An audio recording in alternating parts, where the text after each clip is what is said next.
Well, this is it. I guess I should have known when I stepped out onto the porch after that surreal experience inside the Kazimoth house. The snow's been setting in now. The fall is gone. I knew that the second I had to push hard on the front door to get it open. Roseanne took the lead. She broke off for the perimeter because, well, she said she had to convene. Isaac and I approached the Europeans as they drove the van to the front gate, swerving and parking not too far from the porch, right side toward us. We must have looked like a bunch of crazy militiamen, with Isaac's one eye and bearded Grizzly Adams look, and my walking with body armor and an AR strapped to my chest. The stocky Eastern European man dropping out of the van caught me by surprise. "Isaac, comrade, we've brought you supply." I guess we didn't shake them up too much. Thankfully, using the emergency credit card that Theodore kept inside of the false brick, right side, third up on the second row, Gareth and Merkel were able to bring us a whole goddamn van full of reassurance. Theo did say that we could use it under extreme circumstances. And you know what? The past few months, I'd say we're well past extreme circumstances. Gareth opened the back of the trunk as Merkel proudly presented us with the goods. Boxes on top of fucking boxes of surplus 5.56, which were already preloaded into metal magazines. It cost us a little bit, but it would save us hours to load it by hand. On top of that, we had road flares, smoke grenades, canisters specifically marked with an orange diamond. And if my munitions knowledge isn't out of date, best not to play those too close to your literal chest. Shotgun shells of all kinds, and some really fun new toys. One of which was a slick little pistol that I had seen plenty of special weapons guys back in Chicago use, an FN 5.7, chambered in, 5.7mm. It might not be as powerful as a Desert Eagle, but its accuracy and the fact that it can carry 31 damn rounds made me jump at the chance to carry it as a second, technically third now. When I was inspecting it, Merkel chimed in while I was showing Isaac some shells. "So, you two are working out here, correct?" Isaac looked over his shoulder at me. I stayed quiet. He was the one with the rapport with these two. Right on cue, he cleared his throat. "Yeah, something like that. You know, running, gunning, driving a senile old witch lady around, shooting creatures in backyards, fighting demons in basements." He crossed his arms, feeling oh so pleased with himself. "It's been an eventful tenure up here at the Kazimoth Exterminator Incorporated." Is that the name we're going with? I guess it is. "Shooting," Merkel, the stockier, shorter one, pondered. Gareth spoke up. "So you say you shoot these creatures?" Isaac nodded. "Not at like distant silhouettes or anything like the rest of the townfolk actually see, but what lurks in the woods. What do they look like?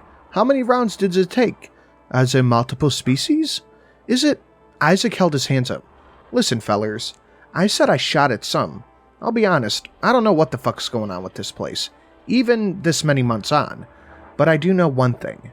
They took the kid, and we've got to load up and shoot them all to get him back. You feel me?" A dark look seemed to grow in their eyes. Gareth looked off, scratching his neck. Merkel crossed his arms. "A child. Yes, they do seem to disappear. How long ago?" Isaac scratched the back of his head. I gazed at the watch. Less than a few days?" "A few days?" Merkel buried his bearded lips in his palm, probably thinking about something.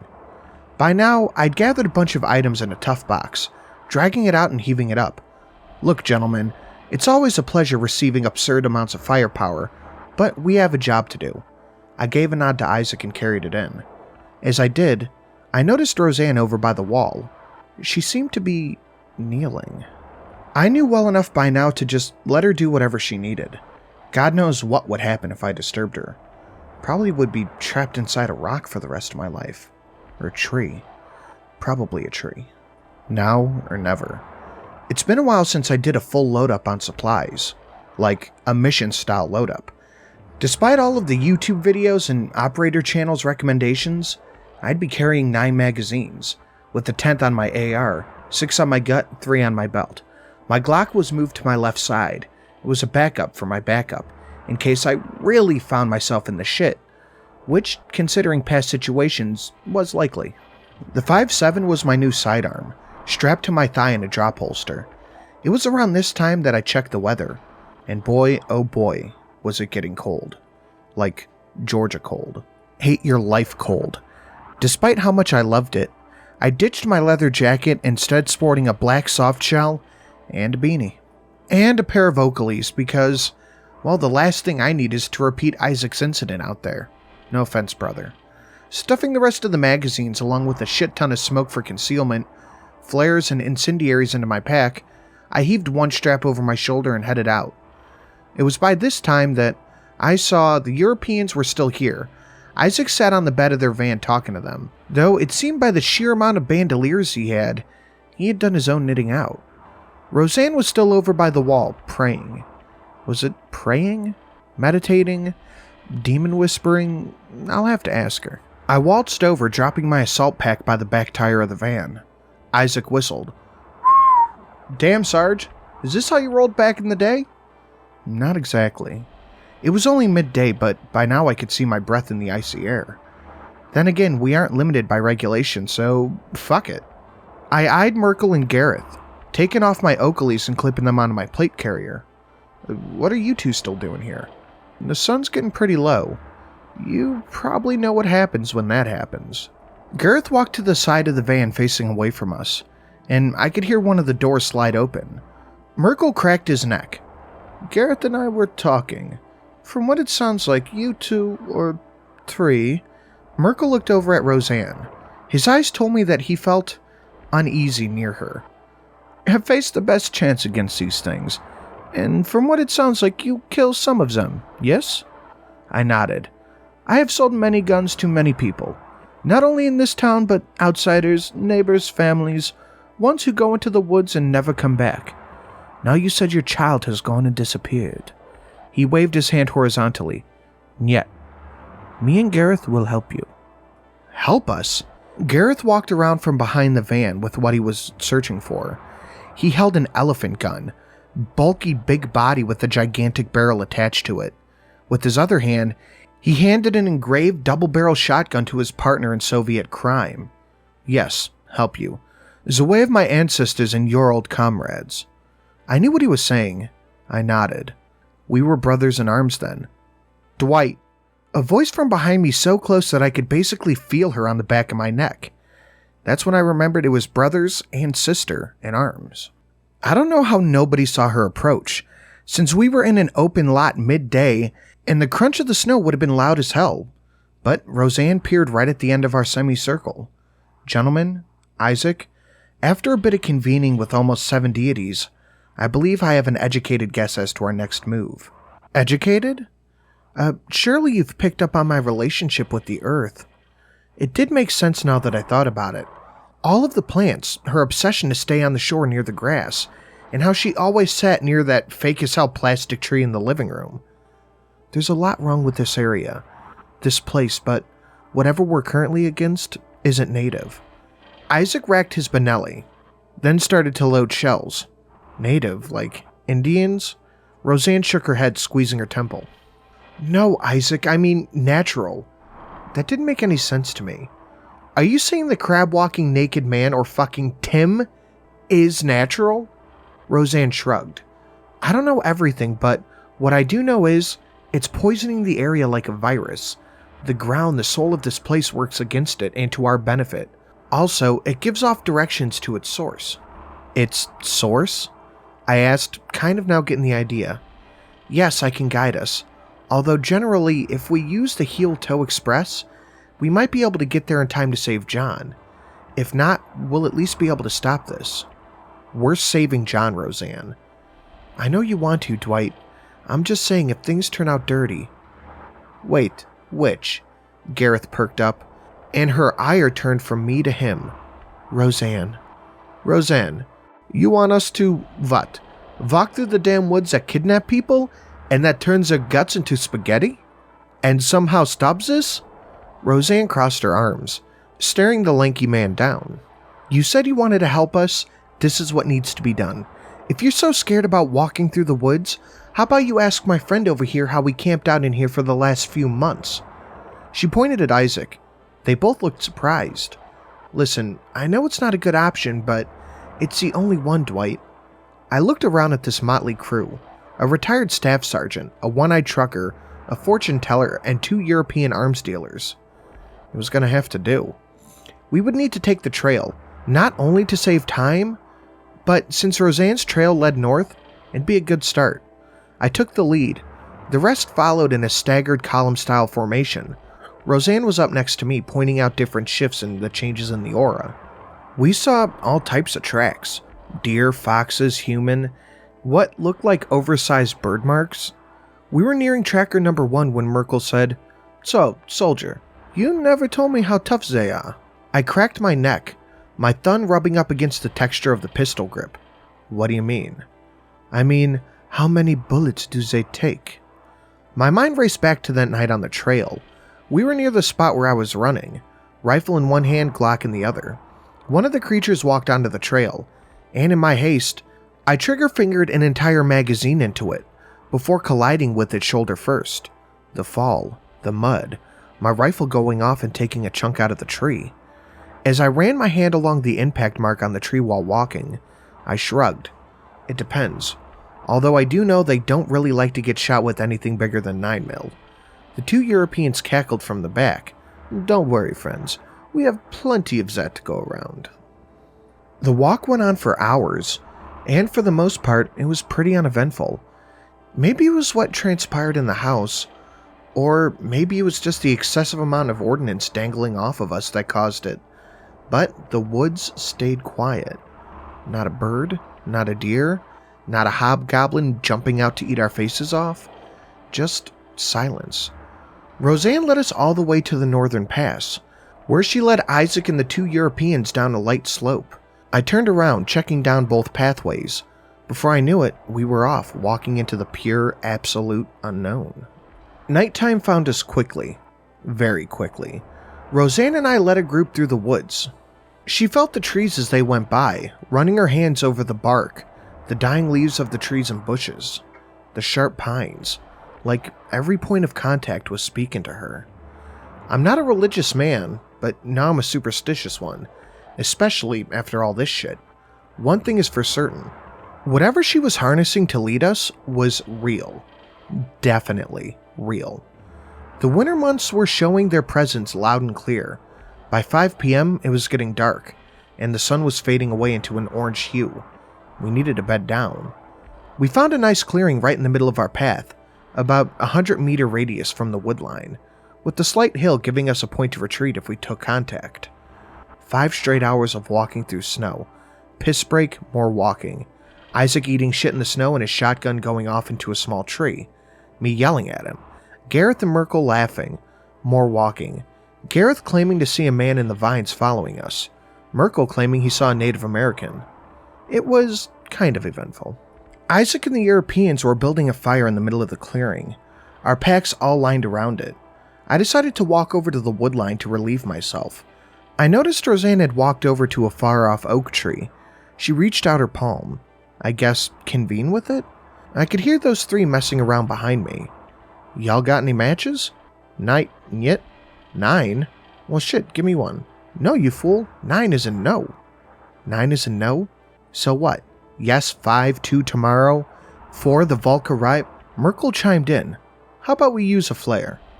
Well, I mean shit, we dumped a bunch of kerosene on it, so maybe not. I was zipping up my pants when a flare of purple light came from behind. I turned around on a dime. Hell, I even saw Roseanne break her gaze to look. All 3 of them dove behind their packs as the flare lit up the kerosene, and it erupted into a large ball. She shook her head as I could hear all 3 of them whooping and hollering as they tossed wood on to burn it. Somehow, strangely, there was a sense of security and joy in seeing such a large symbol of light in the middle of this place.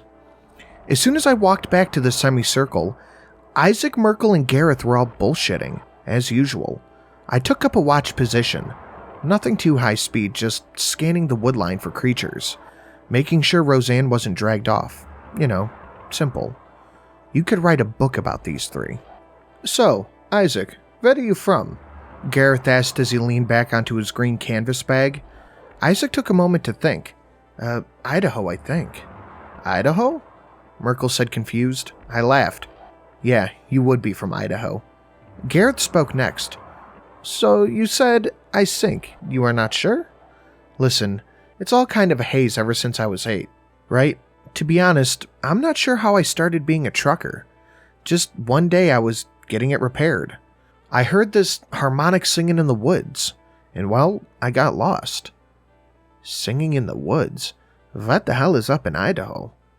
Okay, no, that was in Texas, I think. Isaac scratched his scruffy chin. I think it was. Maybe? Merkel laughed, slapping his knee. You are a crazy guy, Isaac. Crazy guy. We survived this. I want you to work with us. Between all the scruffy hair and the battered eye, Isaac smiled. You know what, Maker? Merkel. Miracle? I think you got yourself a deal. I stood up to check on Roseanne. She'd been sitting far away from the fire. She was probably alright, but I knew well enough that lying there in the snow you could literally be frozen in spot. My advance wasn't quiet. A small turn from her head showed that she wasn't unaware. Hello, Dwight. Roseanne, you doing okay? She nodded. It's close, still so far, but very close. What's the saying?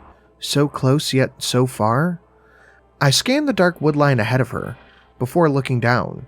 She'd been in that position for nearly an hour, on her knees, head down, arm on a tree. How did you get into all of this? She raised an eyebrow. All of what? I gestured around to the woods, for some reason, even though her eyes were clearly shut. I let my rifle drop as I crossed my arms. This, water demon spirits, house calls for exorcisms. There was a moment of quiet. Then she shrugged. Someone had to do it. You grow up in a town so full of unnatural things and no one is trying to be the sort of expert or medium. You know? Somebody's got to try to figure out what all that means. I guess it did make sense. Her nonchalant way of dealing with the goings-on. She wasn't really an expert. Just the best the town had. Just a woman obsessed with ghouls and ghosts living in a greenhouse, huh? That actually got a laugh out of her. The first one I'd seen so far. Tell me, Roseanne, what do you think all of this means? She thought for a minute, still trying to grip the bark. Before she could speak, well, meow. A voice called out loudly from the woodline. My hand shot to my rifle, shouldering it as I scanned the dark trees. Roseanne didn't move. I don't know if she even could, but I stood right behind her, scanning around. Ribbit. Part of me felt like I'd been here before. It was a strange feeling of, not deja vu, but familiar. Dwight, it's not a threat. I raised an eyebrow. It? A branch snapping in front of me caused us to turn around, and I turned on my tack light in my rifle, illuminating the man behind the tree. The naked, nearly faceless, crab-walking man. Oh, God damn it. Woof. Its beady eyes and lined mouth stared back at me in defiance. If it had any muscles in its face, I guessed it would have been laughing at me like, ha ha, scared you a second time, asshole. I let my rifle drop as I stood up. I looked down at Roseanne, who was now smirking, her eyes still closed. Something funny, young lady? Woof. The naked crab-walking man said. I shook my head, running my hand down from my beanie to my chin. Alright, you got me. I held my hands out. Now get out. And just like before, it turned to one side and shuffled away at like 60 miles an hour into the darkness. Is that what you call natural to these woods, Roseanne? She didn't respond. I'd walked back to the semicircle, Roseanne still on the edge. Isaac traded spots on watch with me, and I passed out on my bag. Not letting sleep take me, just a nap to help me get through the rest of the night. I passed out around 6:23 p.m. It was 6:25 p.m. when I woke up to the sound of Europeans running around. What the hell is that? I jolted up. Isaac was already aiming his shotgun at something behind me. I fell asleep facing the woodline where Roseanne was at, who was still up there unfazed. I staggered to my feet to see all three of them aiming at something. It just stood in front of the tree line. The light created a small void where the shadows covered it. It stood there, unafraid, unfazed, a humanoid. Gareth was in the prone position aiming his elephant gun at it. Merkel was trying to use his hands as binoculars, and Isaac was trying to unjam all of the rounds he tried to slam load into it. Yep, we were gonna die out here. Should I shoot at it? Gareth asked. What if it's a person? Merkel said. Do you think there's going to be a person out here at this time of night, Ruski? Isaac said. I jogged up to their side of the campfire. I knelt down, aiming my rifle at it. Isaac, keep eyes on Roseanne. This might be a distraction to snatch her up. Turning and running over to where she was camped out, I rested my hand on Gareth's right shoulder. He seemed to be a lefty. You got a shot? Take it. A small chuckle came from the German as he slowed his breathing down. 1 breath in, 1 out. 2nd breath in and out. 3rd breath in. The barrel of the elephant gun erupted as a red-hot round shot out. The muzzle blast was so loud that even my electrical earphones crackled trying to block it.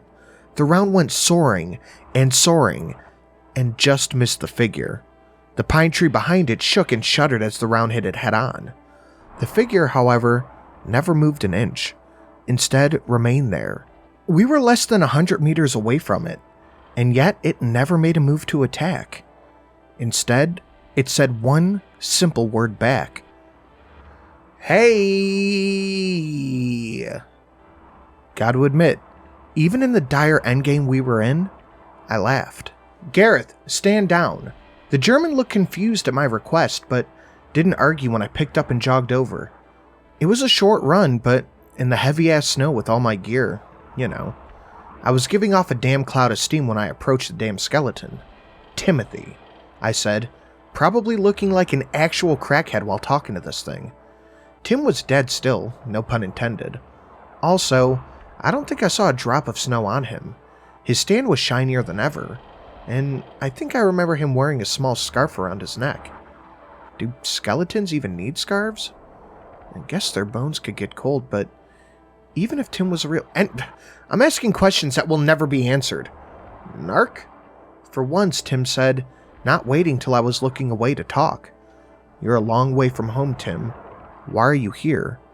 Silence emerged as a cold wind blew past us, moving his scarf but not rattling his bones at all. They're here, Narc. A chill went down my spine as he said that. They, as in them? The silver monsters who kidnapped John? Or the unknowns out there watching us from the trees? They're angry, Narc. And they're hungry. Tim's high-pitched voice echoed in the seemingly empty forest around. At least to the uninitiated it seemed empty. But I knew it was really full of things, beings, watching us, staying just out of the line of fire, waiting to make their move. Be careful, Narc. I turned to look back at the campfire. Gareth still aimed down his rifle as Merkel stood up, holding out his arms to ask, Well? I shrugged, looking back at Tim, who was no longer there. Tim, where would I be without you? And to think, just 2 months ago I smashed the stock of my 308 into your mouth. I'm still sorry about that, by the way. I walked back over to camp. By now the rest of the group was gathering. Roseanne sat cross-legged at her bag. Isaac and the European started to continue their legendary talks once more. And I sat there, legs outstretched, resting my rifle across my thighs. I knew it wouldn't last, the calm before the storm. But it felt good. Too good. It wouldn't last. Roseanne pulled her legs up to her chest, wrapping her arms around them. Dwight, get some sleep. I raised an eyebrow. Up until now, she said nothing. You're gonna need it, trust me. As long as this fire is burning, they'll stay away. Get some rest. I didn't have anything to say in response, and truth be told, I was getting very, very tired. I awoke to a blast of cold air and snowflakes hitting my face, the wind weaving around my eye protection and piercing my eyeballs. I stood up, noticing that the fire was duller, but still burning pretty bright. Isaac helped me up to my feet. What's going on? I asked. Isaac shrugged. A storm rolled in a few minutes ago. Roseanne's trying to get some wood stuff with the Russians to burn. Even though I could tell he was yelling, I had a hard time hearing him.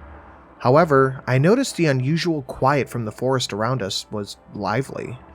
Trees cracked and groaned, the wind howled and hissed and roared, and from the woods around us, the laughing started. The same laughing I heard when the power first went out. The voices I heard while trapped in that storm, running. They're here, Narc. Gareth and Merkel carried 2 large piles of firewood and dropped it into the fire pit. Merkel poured a load of fluid onto it. Roseanne popped a flare. The fire battled with the winter air and fought for supremacy of the area. Gareth took out his elephant gun and began to scan the area with Isaac. Roseanne grabbed onto the front of my plate carrier and pulled me close. We're surrounded. If this goes out, we're all fucked. She didn't need to tell me twice. I reached down to my left side, pulling out my Glock. Here. Roseanne took a step back, looking nervously at the weapon. You might not have used it or like it, but you're gonna need it. She looked up at me, and then down at the handgun. With a nod, she grabbed hold. I pressed the 4 pistol mags I had for the Glock into her. She shoved them into the pockets of her bomber jacket. I turned on my rifle's tack light, pointing it outwards as we scanned. Look out! Isaac yelled.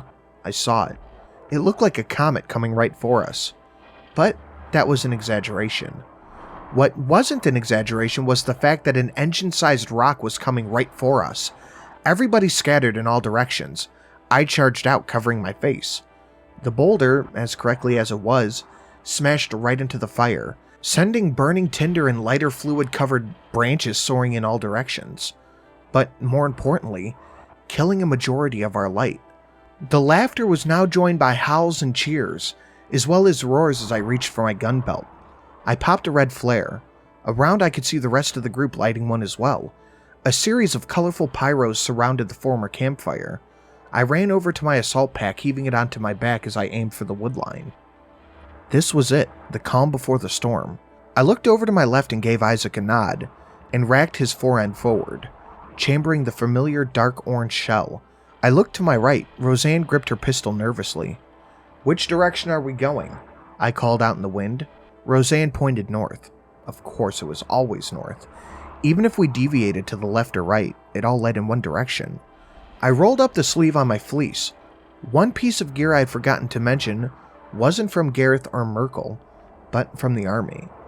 It was an electronic watch, usually used by a point man to track which degree of the map they were heading to. Now, sure, you could use a compass, but in this weather, under this light, I'll take the watch's electronic glow over a busted standard issue compass any day. I input the azimuth and shouldered my rifle. Even with my fancy-ass watch, Roseanne was our lifeline to the source.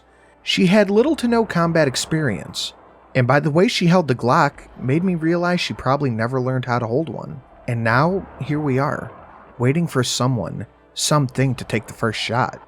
I cursed under my breath for not trying to teach her when we had the chance. But then, my eyes caught a dark figure bolting from the woods, coming straight for us. Isaac shot up to his feet and aimed his shotgun. Hello from Idaho, you An explosion escaped the barrel, extending outwards in a huge pillar. It was so bright, especially in the dark area around us, I squinted just to see. That was it. The shot that ended this entire charade. Gareth and Merkel joined Isaac as they lobbed hate into the woodline. A series of oranges, yellows, and whites, reds tore through the trees, causing some pines to shake and others to fall, and the woods to roar back in pained moans and unearthly voices. Now, normally, I would try to assign rates of fire, but that would take a whole lot of time to teach them, and I could tell since they were all picking up and assaulting forward that we had no intention of staying here.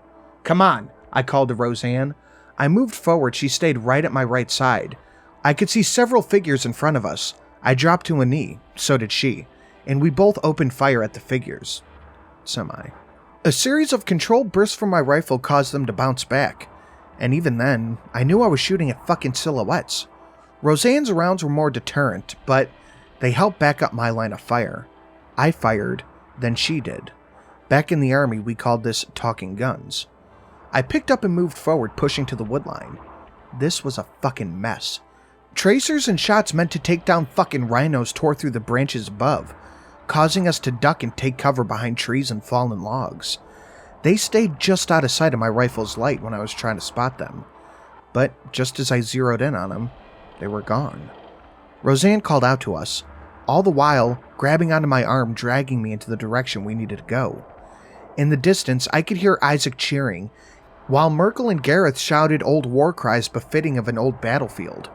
It wasn't until the snow was coming down hard that I realized me and Roseanne hadn't stopped running for a while. We only did when a large pine tree came right down square in our path, hitting the ground just before the slope downwards.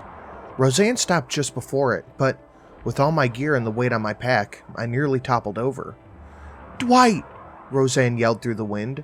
I braced myself with my offhand on the log trying to push it over. That's when I heard Roseanne open up on something with her Glock. I turned around only to catch its silver hand out of the corner of my eye, shoving me into the log. I went tumbling down the slope. My pack, my vest, my rifle, all were working at my disadvantage as the weight threw me around so much. I hit the ground and my mind blended. I spit up dirt and ice over grass, a haunting memory of a few weeks prior. Then I heard it. Someone taking off towards me, both feet, if it only had 2 feet, running at me full force. Forcing myself up to my feet, I flicked my rifle onto kill and fired a burst into the forest. I guess I was already standing on easy feet, because whatever silver-skinned beasts hit me sent me flying back into a ditch as it hit me with its shoulder. I scrambled back to my feet again. At the mouth of the ditch stood a small tree. I used it to cover up, gripping my rifle on the side of the tree, then quickly switching over to the other side. A set of footsteps came charging from the right side. I aimed right and a series of rounds went into whatever beast was about to emerge back into the darkness. Then, from my left. Gripping onto the tree, I sent the beast back into the shadows. Then, from my left again. I aimed down and... the click of the empty rifle. Like clockwork. My hand flew down to my thigh and pulled out the 5.7 from its holster. A few rounds cracked off, and I swear to God I could make out a set of teeth in the dark, glowing, an angry scowl, right before they ducked back into the shadows. I slapped the gun back into its holster and tossed the empty mag away. Now, normally in other circumstances, I would have liked to keep the empty mag, but I could care less. All I cared about was the relief I got when I smashed a new 30-round metal mag in, and snapped the bolt release home. Again, they started to come close, from the left, from the right, from the front, from the left, from the right, all the while switching from possible target to possible target. All the possibilities, I never saw them fucking clearly. Never seeing them fucking clearly. They never showed their faces. They never came out. And all the while, I wondered, where's Roseanne? Where's Isaac? I looked around trying to find them. A roar from my 8 o'clock snapped me back to reality. I swung around, my mind was battling itself. Fear for my friends, the military calculus I had burned into my DNA. One trying to help, the other one trying to keep me alive. Another magazine empty. I was running out. It was only my second one. I just barely had enough time, backpedaling further and further into the ditch, to chamber the round, release into unforeseen foes in the dark. I scanned again. 12, 10, 2, 3, 9. My rear. I hadn't checked my back. What if I was being snuck up on? I turned around to see another figure in my peripheral. I zeroed in on it and... well, it wasn't a creature. It was him. I barely recognized him since it'd been so long, but there he was. Tan skin, maroon, white, and red paint, a feathered headgear on, standing underdressed for the winter, but I don't think it mattered to him. The native. My barrel lowered as we both stared each other in the eye. My Oakleys were nearly fogged up from all the steam. I could feel myself breathing as heavy as I did after my first gunfight. What did he see me as? Why was he following me? Was he here to finish me off? Why would he? He had the chance every time he appeared right as they were about to overwhelm me. And every time. A heavy set of footfalls came from behind me. I turned and yanked on the trigger, hard.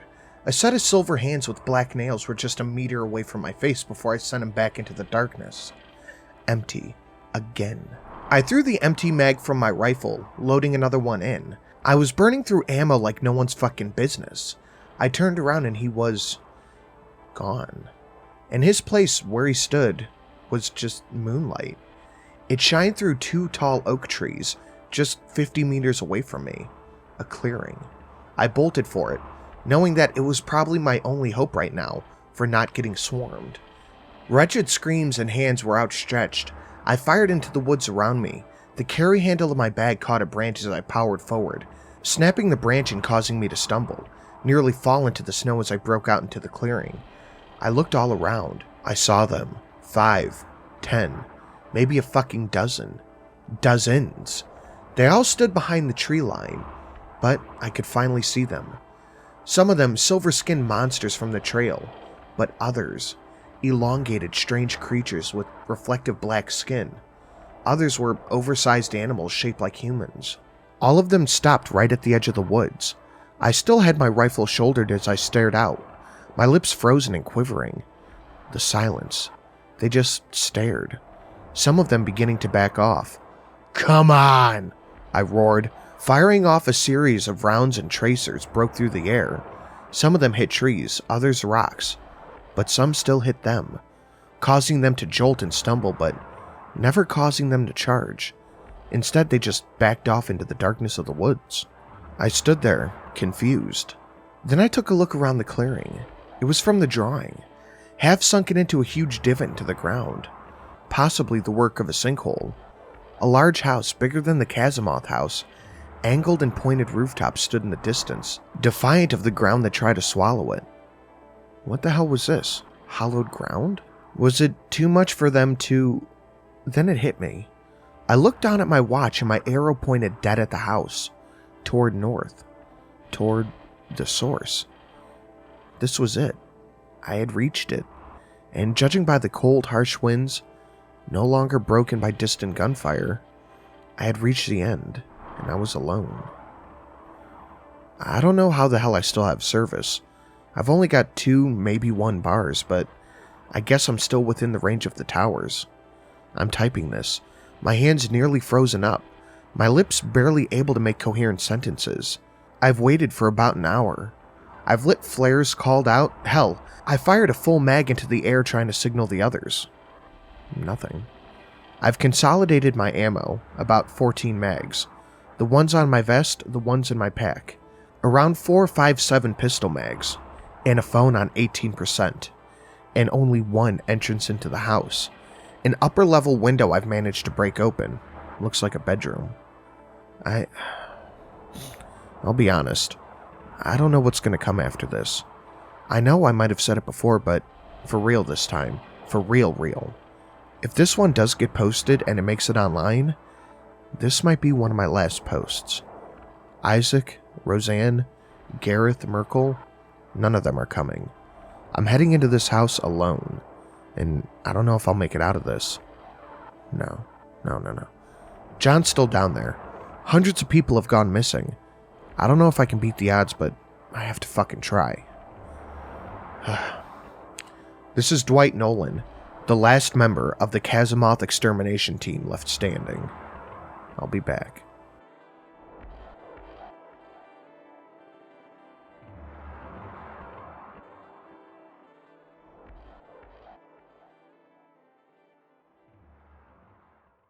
I would like to thank all of the lovely patrons currently listed on screen right now.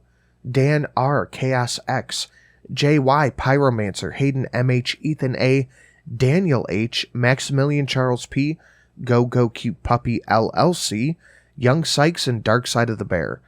Guys, I know I say it like every time, but you really do keep this channel alive, and I cannot thank you enough.